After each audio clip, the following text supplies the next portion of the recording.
Welcome to Guide Guru. We hope this video helps. You start by clearing a bit of space so edits save reliably, then open Photos and pick the darkest usable shot. Once done, tap Edit and switch to the light panel. This is where the only reliable method begins. You adjust exposure first to lift overall brightness, then reduce shadows slightly to recover detail. Make small, incremental moves. Too much exposure blows highlights. This sequence primes the image for finer control in the next step, where you refine tone and color. Now refine the image by balancing highlights and shadows so detail returns without flatness.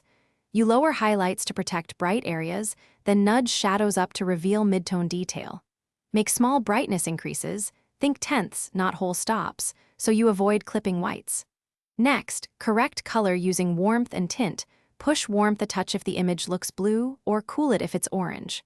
Finally, check vibrance and saturation sparingly to keep natural skin tones and avoid oversaturation. Finish by applying noise reduction and sharpening conservatively.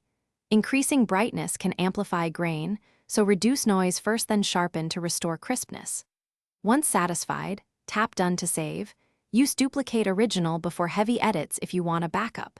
If the edit introduces artifacts or remains unusable, revert and try retaking the shot using night mode or a low ISO with steady support.